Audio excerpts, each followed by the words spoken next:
Assalamualaikum warahmatullahi wabarakatuh. Berjumpa lagi di T Megaster Channel. Semangat pagi selalu dengan pikiran yang positif dan terus berbagi ilmu. Soal gagal itu urusan nanti, yang penting kita berani untuk selalu mencoba sesuatu hal yang baru. Jadi, tinggalkan pikiran-pikiran yang membuat kamu menjadi lemah dan ingat, berpeganganlah dengan pikiran-pikiran yang memberikan kita kekuatan, dengan pikiran-pikiran yang positif. Ya walaupun mereka semua di luar sana bilang bahwa apapun itu impian kita, walaupun menurut mereka itu terlalu besar dan belum tentu bisa kita capai, tetapi kalau kita berpikir bahwa kita mampu, semua itu akan terwujud.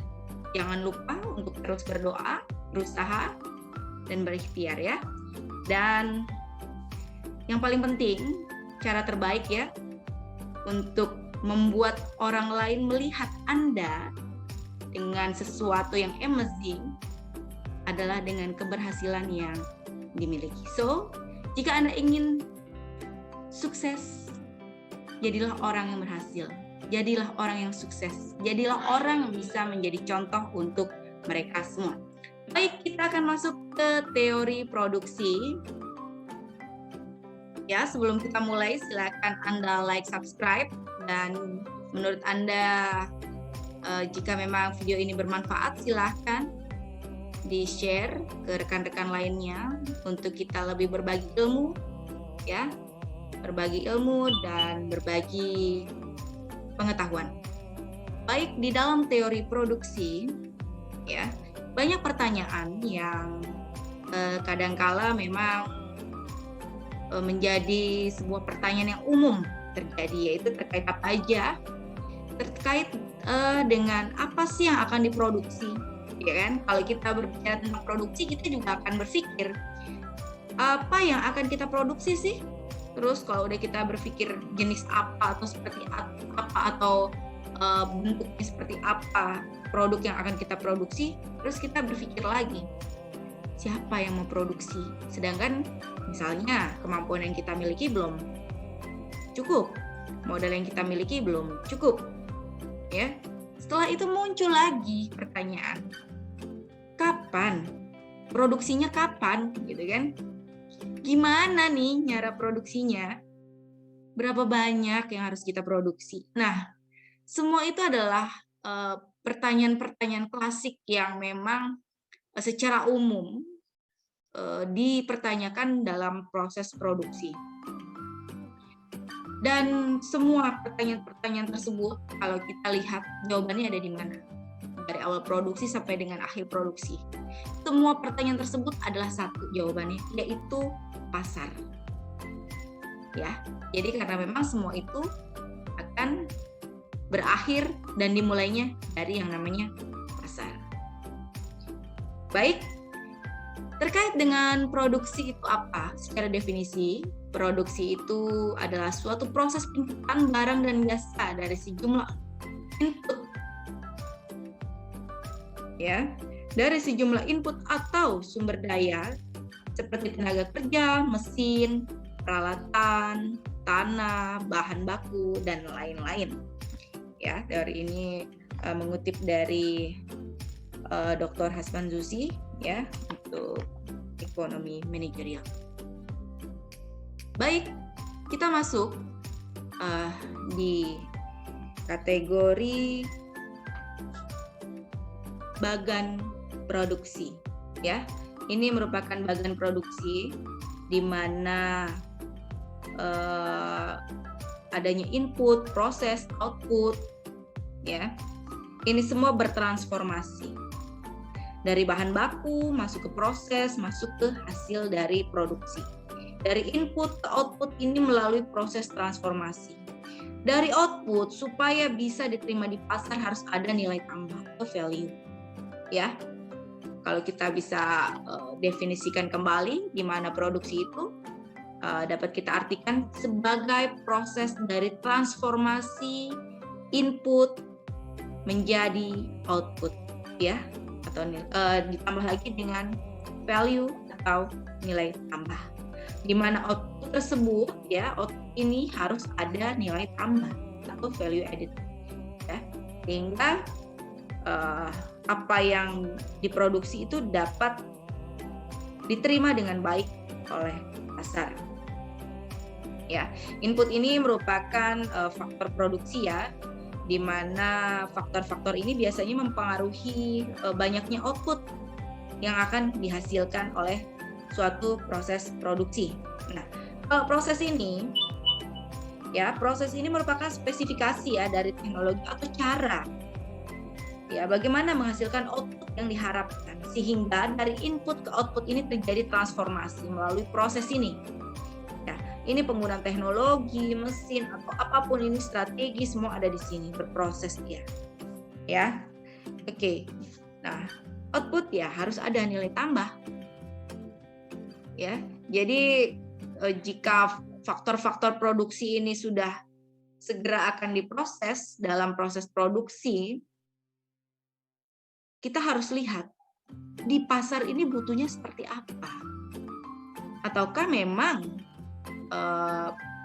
produk sebelumnya yang sudah diterima pasar ternyata mengalami penurunan, maka value added atau nilai tambah ini diperlukan lagi untuk produk baru yang sudah akan diproduksi. Jadi penjualan pun akan bisa mendapatkan targetnya, gitu ya, di mana dari proses output yang ditransformasikan dari input menjadi output ini dapat diterima baik oleh pasar. Ya, kita lanjut. Oke, kita lanjut untuk di sini ada yang namanya ya, mengacu pada gambar ya. Gambar terkait dengan masih dalam kategori bagian produksi ya, dimana di sini kita lihat, pasar merupakan titik awal ya. Kalau kita lihat, pasar itu merupakan titik awal di mana semua yang sudah dianalisis itu berawalnya dari pasar. Apa yang akan kita hasilkan atau produk apa yang akan kita hasilkan semua bermula dari pasar ya. Bagaimana caranya, siapa penanggung jawabnya, modalnya seperti apa, bahan bakunya seperti apa, faktor produksinya apa aja, ini bermula dari sini ya. Karena di market ini ada yang namanya tahap survei dan ada yang namanya informasi ya. Informasi itu kita terima dari pasar, kita olah nih informasinya ya. Kemudian setelah informasi tersebut kita terima, maka output yang akan dihasilkan. Nah, ya, dari output sudah diputuskan nih. Nah, dapat dari informasi tadi ya, berdasarkan informasi tadi maka output yang akan kita keluarkan ini jelas. Ya, oke.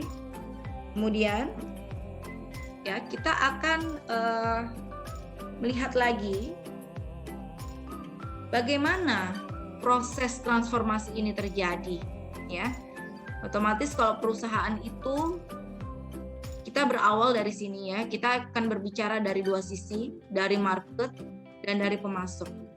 Semua barang itu bersumber dari market seperti yang sudah dijelaskan, bahwa informasi dan survei ini akan menentukan output apa yang akan kita buat. Setelah output ini jelas, ya, apa yang akan kita buat, maka mulailah sebuah perusahaan ya melakukan prosesnya, dimulai dari adanya pemasok.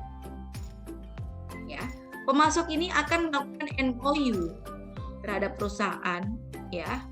Kemudian jika memang memerlukan tenaga kerja, maka kami akan bekerja sama dengan outsourcing ya, perusahaan tersebut akan bekerja sama dengan outsourcing.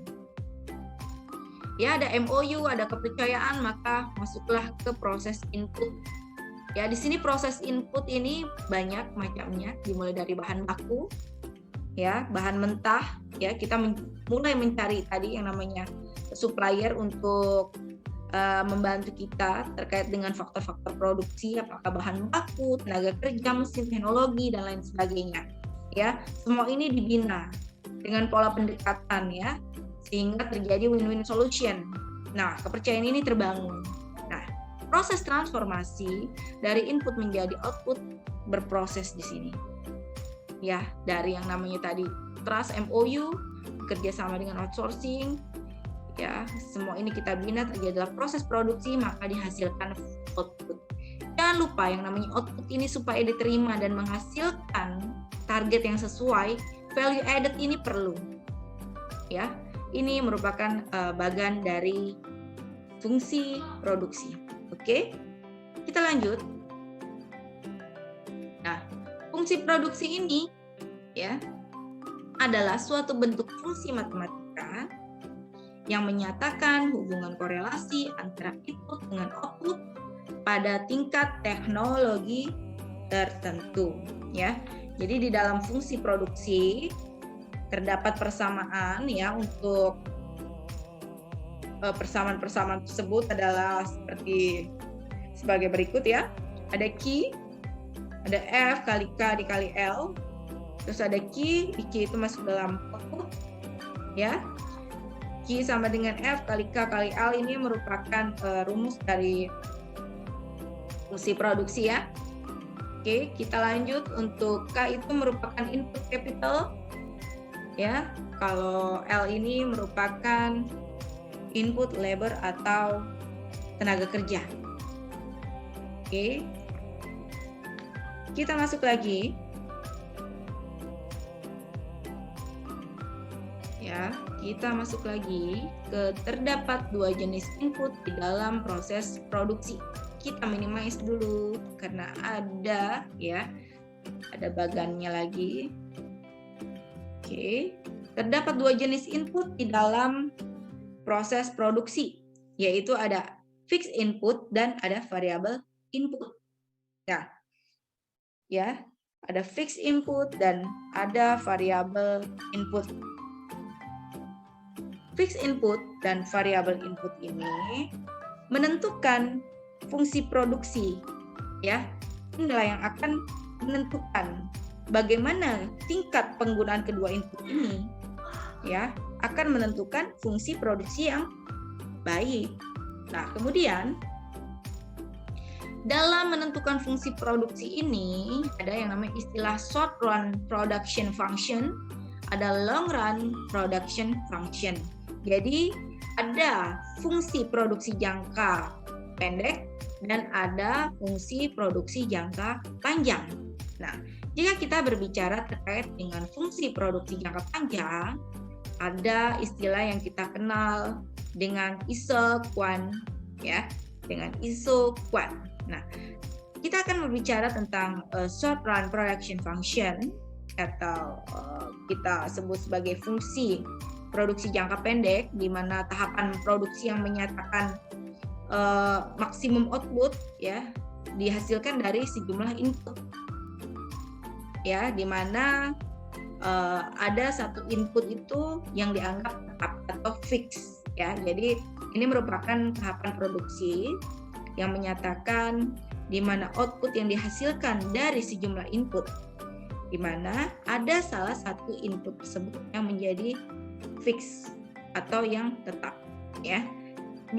Kembali kita berbicara ke long run production atau fungsi produksi jangka panjang, di mana tahapan produksi ini menyatakan maksimum output yang dihasilkan dari semua input yang digunakan itu dapat berubah-ubah, ya, karena ini terkait dengan produksi jangka panjang. Jadi kita bisa memperkirakan, ya, memperkirakan bagaimana perkembangannya, ya. Kita juga dapat menentukan variabel-variabelnya terkait dengan fungsi produksi tersebut.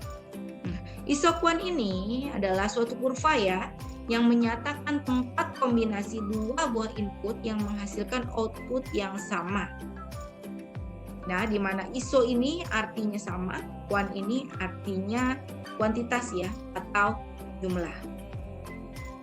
Ya, oke. Kita lanjutkan.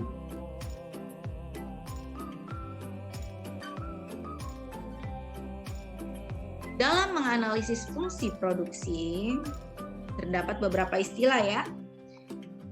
Di antaranya adalah total produk atau yang kita kenal dengan TP, di mana TP ini adalah hasil yang diperoleh dari penggunaan sejumlah input ya. Nah, di dalam TP ini dinyatakan dengan beberapa simbol ya, namun pengertiannya itu tetap sama ya, di mana Q itu adalah quantity, O adalah output, TP adalah total produk ya. Di dalam fungsi produksi ini juga kita kenal dengan yang namanya marginal product atau MP.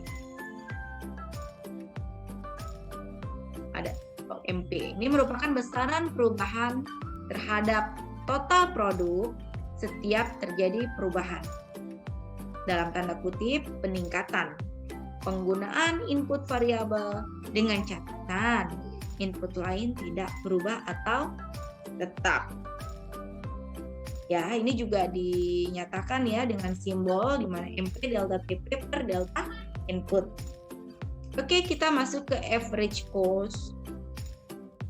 Di mana average cost ini adalah produk rata-rata yang dihasilkan.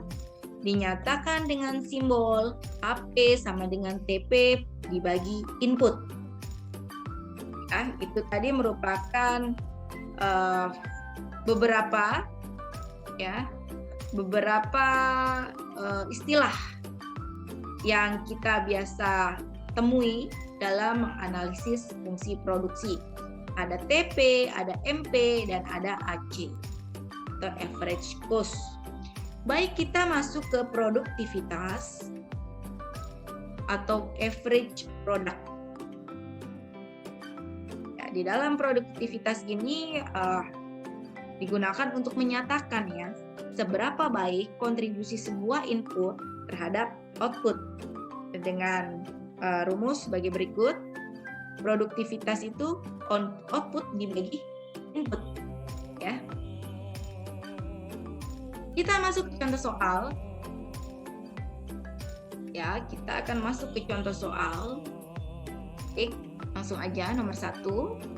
6 orang staf melakukan audit di suatu wilayah. Mereka memproses 800 data dalam seminggu. Masing-masing staf memerlukan waktu 8 jam sehari selama 5 hari kerja 1 minggu. Ya, jadi mereka memerlukan waktu 8 jam sehari selama 5 hari kerja dalam seminggu. Ya. Baik, ditanya berapa produktivitas staf tersebut ya. Berapa produktivitas staf tersebut. Oke, kita langsung masuk aja ke rumus dari produktivitas, average product. Produktivitas sama dengan output dibagi input ya. Produktivitas itu sama dengan output dibagi input. Outputnya itu apa? Output itu adalah data ya, terkait dengan datanya. Datanya berapa? Sebesar 800 data dalam 1 minggu. Oke.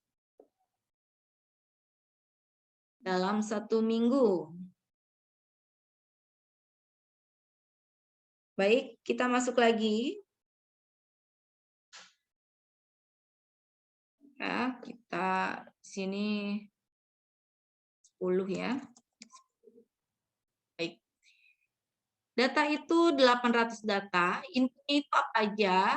Ada 10 orang staff, ya, dikalikan 8 jam waktu kerja, tadi dikalikan 5 hari kerja.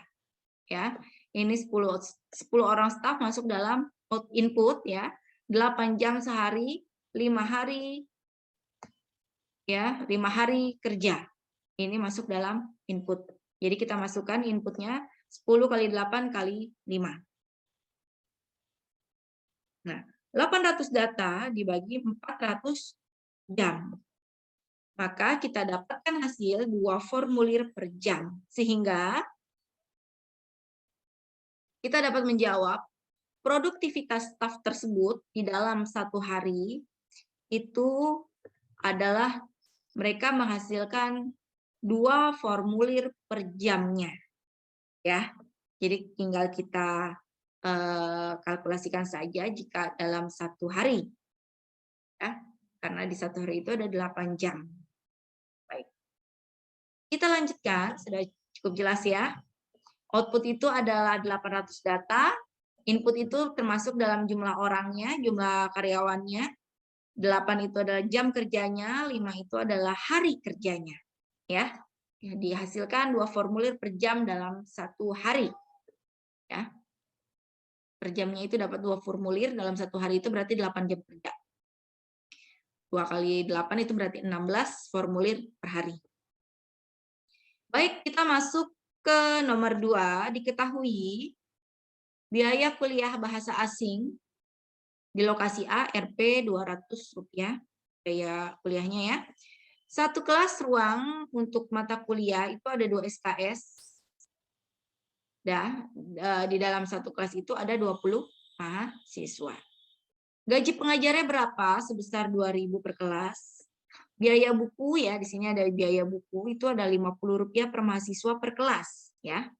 Ada lagi yang namanya biaya overhead cost 1.000 per kelas. Pengajar rata-rata bekerja 14 jam seminggu untuk 16 minggu tatap muka. Ya, rata-rata mereka bekerjanya adalah 14 jam seminggu untuk 16 minggu tatap muka. Berapa multifaktor produksi untuk mata kuliah ini?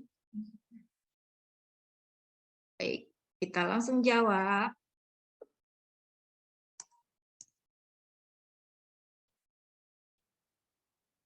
Nah, kita masukkan ke dalam nilai output. Ya, nilai output itu ada mahasiswa. Ya, ini nilai outputnya. Mahasiswanya berjumlah 20 orang mahasiswa. Kemudian terdiri dari 2 SKS ya. Dikalikan biaya kuliah. Biaya kuliahnya sebesar berapa? Sebesar Rp200.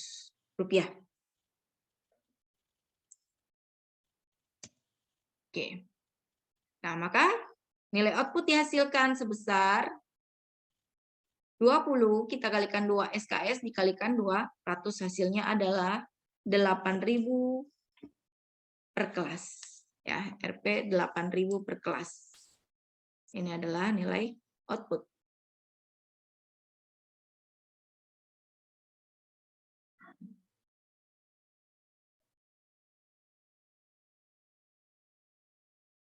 Nah, setelah kita mendapatkan nilai output, kita akan mencari nilai input. Ya, nilai input. Nilai input kita dapat dari labor cost, ditambah biaya buku, ditambah overhead cost. Labor cost-nya berapa? Tadi gajinya adalah sebesar 2.000. Ya, biaya buku tadi berapa? Rp50. Jumlah mahasiswa ada 20 mahasiswa per kelas. Ya, ditambah ada lagi overhead cost itu sebesar 1.000. Maka nilai inputnya adalah Rp4.000 per kelas. Nah, setelah nilai output dan nilai input kita dapatkan, maka kita akan dapat mencari multi-factor productivity, di mana output dibagi input. Ya, di mana nilai output itu adalah 8.000, ya, di sini nilai output 8.000 dibagi nilai input 4.000. Ini adalah nilai input 4.000. Dihasilkan 2, ya. Jadi untuk nilai multifaktor produksi atau multifaktor productivity ini sebesar 2. Ya. Oke. Penghitungan angka produktivitas tidak selalu hanya ditunjukkan kepada satu input saja. Sebaliknya, dapat juga dilakukan untuk beberapa input atau disebut juga multi-factor productivity atau MP. Ya, jadi tidak hanya dari satu input, tetapi dari beberapa input. Nah, ini dari beberapa input itu ada labor cost, biaya buku, overhead ya. Jadi tidak hanya dari satu input. Maka itulah yang kita sebut dengan multi-factor productivity karena dia terdiri dari beberapa input. Ya. Oke, untuk nomor 2 untuk yang B, berapa produktivitas pengajar tersebut? Kita cari productivity itu output dibagi input. Ya. Outputnya tadi ada 8.000. 8.000. Ya. Untuk input itu ada 14 jam. 14 jam ini kalau kita balik lagi ke soal, pengajar rata-rata bekerja 14 jam seminggu untuk 16 minggu. Oke. Masuk ke sini 14 jam per minggu untuk 16 minggu. Dihasilkanlah sebanyak 224 jam. Jadi output dibagi input hasilnya adalah Rp35,7 per jam. Ini adalah nilai produktivitas dari pekerja tersebut atau pengajar tersebut. Ya, cukup jelas ya untuk productivity kita mempelajari tentang bagaimana mencari output, input, dan multifaktor productivity. Baik, silakan Anda kerjakan untuk latihan soal berikut. Ya, untuk latihan soal berikut. Untuk menambah wawasan Anda dan berlatih. Ya, untuk berlatih mengerjakan, silakan. Ada 2 soal di sini. Ya, baik. Silakan jika ada yang mau share atau berbagi ilmu, silakan di komen. Dan tetap berbagi pengetahuan, silakan di-share ke rekan-rekan lainnya. Sampai sekian. Terima kasih Anda telah menyimak dengan baik. Ya. Video kali ini. Dan sampai jumpa di pembelajaran berikutnya. Salam super buat Anda semua. Terima kasih, ditutup dengan mengucapkan hamdalah, alhamdulillah, wassalamualaikum warahmatullahi wabarakatuh. Semangat pagi, sampai jumpa di video selanjutnya. Tetap semangat buat Anda semua.